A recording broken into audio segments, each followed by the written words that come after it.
तुमने कभी किसी अपने से जेन्युइनली अलग राय रखी है? कोई बड़ा डिसीजन, कोई अलग सोच, या फिर सिर्फ इतना कि मुझे ये नहीं करना या फिर मैं इससे एग्री नहीं करता या फिर करती, जो भी है।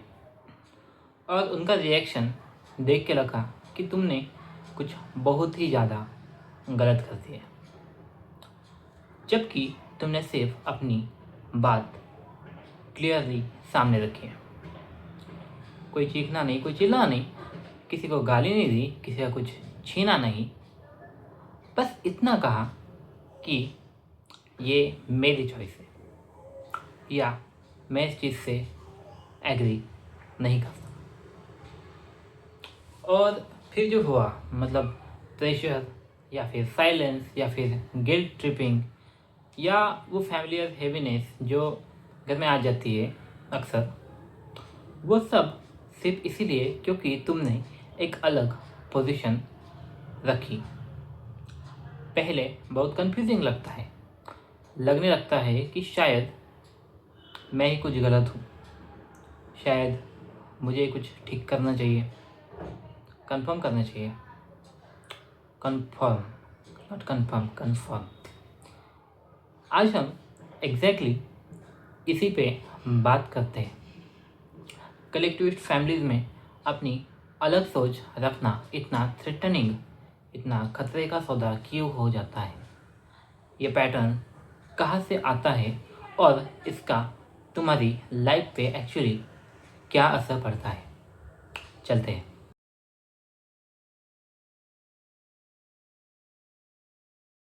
कलेक्टिविस्ट एनवायरनमेंट में एक चीज़ होती है जो कभी भी ओपनली डिस्कस नहीं होती, लेकिन हमेशा एग्जिस्ट करती है। एक अनस्पोकन एग्रीमेंट कि हम सब एक ही डायरेक्शन में चलेंगे, हम सब सेम चीज़ें वैल्यू करेंगे, सेम ओकेजन्स पे साथ होंगे, सिंक्रोनाइज्ड होंगे, सबसे मतलब सेम ट्रेडिशंस को फॉलो करेंगे, सेम डेफिनेशन ऑफ अच्छी ज़िंदगी को मानेंगे। ये एग्रीमेंट कभी भी साइन नहीं की जाती, कोई कॉन्ट्रैक्ट नहीं होता, ये बस एग्जिस्ट करता है।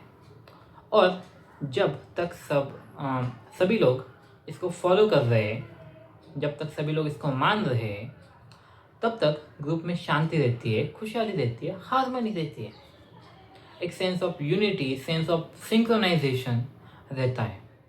अब सोचो, इसी एनवायरनमेंट में एक इंसान कहता है कि मुझे ये फॉलो नहीं करना, मुझे ये ट्रेडिशन नहीं फॉलो करनी, या फिर मैं इस चीज़ से एग्री नहीं करता। उसने किसी को हर्ट नहीं किया है, किसी का कुछ लिया नहीं है, सिर्फ एक अलग पोजीशन रखी है पर्सनली। लेकिन ग्रुप में जो रिएक्शन आता है वो बहुत ही ज़्यादा डिसप्रपोर्शनेट होता है। क्यों? क्योंकि उस एक इंसान की अलग पोजीशन में वो अनस्पोकन एग्रीमेंट जो पहले इनविजिबल था, उससे विजिबल कर दिया। जब तक सब लोग फॉलो कर रहे हैं, एग्रीमेंट इनविजिबल रहती है और कंफर्टेबल लगती है।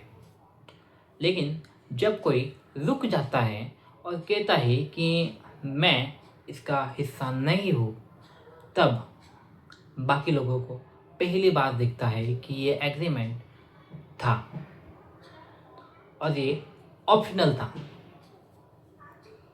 और ये रियलाइजेशन ग्रुप के लिए बहुत ही ज़्यादा अनकंफर्टेबल होती है, इसलिए रिस्पॉन्स इतना स्ट्रांग होता है। तुमने कोई बुरा काम नहीं किया है, तुमने सिर्फ एक मिरर रखा, और मिरर में जो दिखता है वो हमेशा कंफर्टेबल, सुहाना नहीं होता।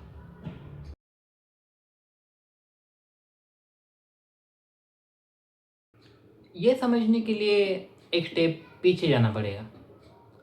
कलेक्टिविस्ट फैमिलीज में बचपन से जो चीज़ कंसिस्टेंटली मिसिंग होती है वो ये है कि तुमसे कभी पूछा नहीं जाता कि तुम एक्चुअल में क्या चाहते हो, तुम्हें क्या मीनिंगफुल लगता है, कौन सी चीज़ में तुम्हें वैल्यू नज़र आती है।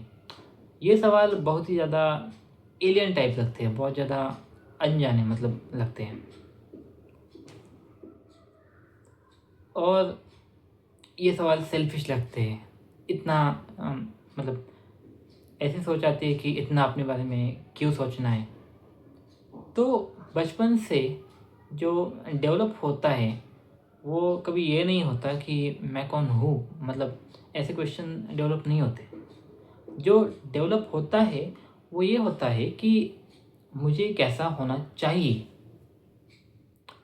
और इन दो सवालों में बहुत बड़ा फर्क है। पहले में एक सेल्फ बनता है, खुद को समझ में आता है, आइडेंटिटी। दूसरे में एक परफॉर्मेंस बनती है। और जब एक इंसान बड़ा होकर जेन्युइनली अपनी सोच एक्सप्रेस करता है तो वो एक्चुअली एक बहुत नेचुरल चीज़ कर रहा होता है। वो सिर्फ वो कह रहा होता है जो उसके अंदर से आ रहा है। लेकिन उस एनवायरनमेंट के लिए जहाँ इंडिविजुअलिटी को कभी स्पेस ही नहीं मिली, ये एक्सप्रेशन बहुत ही ज़्यादा एलियन लगता है, बहुत ही ज़्यादा अनफैमिलियर लगता है। और जो चीज़ अनफैमिलियर होती है वो अक्सर थ्रेटनिंग लगती है। तो जो डिस्कम्फर्ट तुम्हारी अलग सोच से क्रिएट करती है वो तुम्हारी सोच की वजह से नहीं, वो इस वजह से है कि उस एनवायरनमेंट ने कभी इंडिविजुअलिटी को प्रोसेस करना सीखा ही नहीं। तुम्हारा एक्सप्रेस करना प्रॉब्लम नहीं है, प्रॉब्लम ये है कि रिसीविंग एंड पे वो पोटेंशियल ही नहीं है, वो कैपेसिटी एग्जिस्ट ही नहीं करती।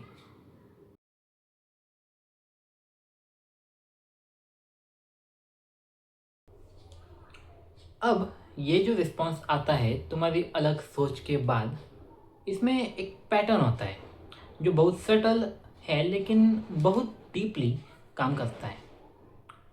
ये तुम्हारी पोजीशन पे, तुम्हारे ओपिनियन पे अटैक नहीं करता, ये तुम्हारे कैरेक्टर पे अटैक करता है। फर्क समझो इस चीज़ में। अगर कोई कहे कि तुम्हारी सोच इसलिए गलत है क्योंकि कोई XYZ वजह दे दे, ये एक आर्ग्यूमेंट हो सकता है। तुम काउंटर कर सकते हो, एंगेज कर सकते हो, अपनी पोजीशन, अपना ओपिनियन एक्सप्लेन कर सकते हो। लेकिन जब कोई कहता है कि तुझे दूसरों की परवाह नहीं है, तेरे अंदर कंपैशन नहीं है, तो अपनी ही लोगों के अगेंस्ट हो गया है। ये तुम्हारी पोजीशन पे रिस्पांस नहीं है, ये तुम्हारे ओपिनियन पे रिस्पांस नहीं है। ये तुम्हें एक सर्टन टाइप का इंसान, एक इमोरल टाइप का इंसान फ्रेम करने की कोशिश है। और ये बहुत इफ़ेक्टिवली काम करता है एक कलेक्टिविस्ट सोसाइटी में, क्योंकि अब कन्वर्सेशन शिफ्ट हो चुका है। तुम अपनी ओरिजिनल सोच को डिफेंड नहीं कर रहे हो, अब तुम खुद को डिफेंड कर रहे हो। तुम ये बता रहे हो कि मैं बुरा नहीं हूँ, मुझे परवाह है, मैं अपने लोगों के अगेंस्ट नहीं हूँ। तुम इमोरल होने से बचने की कोशिश कर रहे हो इसमें। और जब तुम खुद को डिफेंड करने में लग जाते हो, ओरिजिनल क्वेश्चन खो जाता है। अभी डेलिबरेट है या फिर नहीं ये तो नहीं पता, बट ये वही लैंग्वेज है जो लोगों को मिली है जब उनके पास लॉजिकल कोई रिस्पॉन्स नहीं होता। तो कैरेक्टर क्वेश्चन हो जाता है, क्योंकि यही उन्होंने भी सुना था, यही उनके पास अवेलेबल टूल है सामने वाले को कंट्रोल करने के लिए। लेकिन इफ़ेक्ट वही रहता है, तुम कंफ्यूज हो जाते हो, लगने लगता है कि शायद मैं ही गलत हूँ, मतलब ये गिल्ट ट्रिपिंग, गैस लाइटिंग का इफ़ेक्ट। और ये कन्फ्यूजन अपनी सोच से खुद ही डाउट करना, ये सबसे बड़ी कॉस्ट है इस पूरे प्रोसेस के पीछे।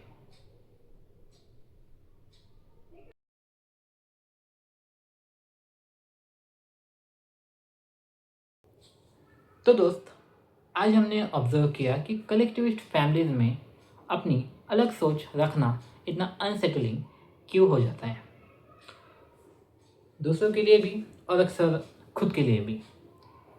तुम्हारा एक अलग पोजीशन लेना without any aggression, without any attacking anyone, सिर्फ ये करना ग्रुप की अनस्पोकन एग्रीमेंट को विजिबल कर देता है और अक्सर तोड़ देता है। और जो चीज़ पहले इनविजिबल थी, जो अनकंफर्टेबल हो जाती है, मतलब विजिबल होने के बाद, और जो रिस्पॉन्स आता है वो तुम्हारी सोच को टारगेट नहीं करता, वो तुम्हारे कैरेक्टर को टारगेट करता है, तुम्हारी मॉरलिटी को टारगेट करता है। इसलिए ये सब इतना कंफ्यूजिंग लगता है। इसलिए लगता है कि शायद मैं ही गलत हूँ, शायद मैं ही सेल्फिश हूँ। लेकिन ये कन्फ्यूजन एक सिग्नल भी है। जो इंसान फॉलो करते हैं हमेशा नॉर्म्स को, मतलब नॉर्मल ज़िंदगी को, नॉर्मल को, उसे ये टेंशन कभी नहीं मिलती। ये टेंशन तभी मिलती है जब तुम जेन्युइनली सोच रहे हो, अपने अंदर से सोच रहे हो। तो अगर ये टेंशन तुम्हारे साथ है, इसको कभी वीकनेस मत समझो। और अगर तुम्हारे साथ भी ऐसा कभी हुआ है जब तुम्हारी जेन्युइन सोच ने तुम्हारे आसपास एक टेंशन का माहौल क्रिएट कर दिया है, जिसकी वजह से गिल्ट ट्रिपिंग और गैस लाइटिंग वगैरह चीज़ें करके तुम्हें डाउट करा गया है, कमेंट में ऐसी चीज़ें ज़रूर शेयर करो। अगली बार इस सीरीज़ में और आगे बढ़ेंगे। मिलते हैं। Take care.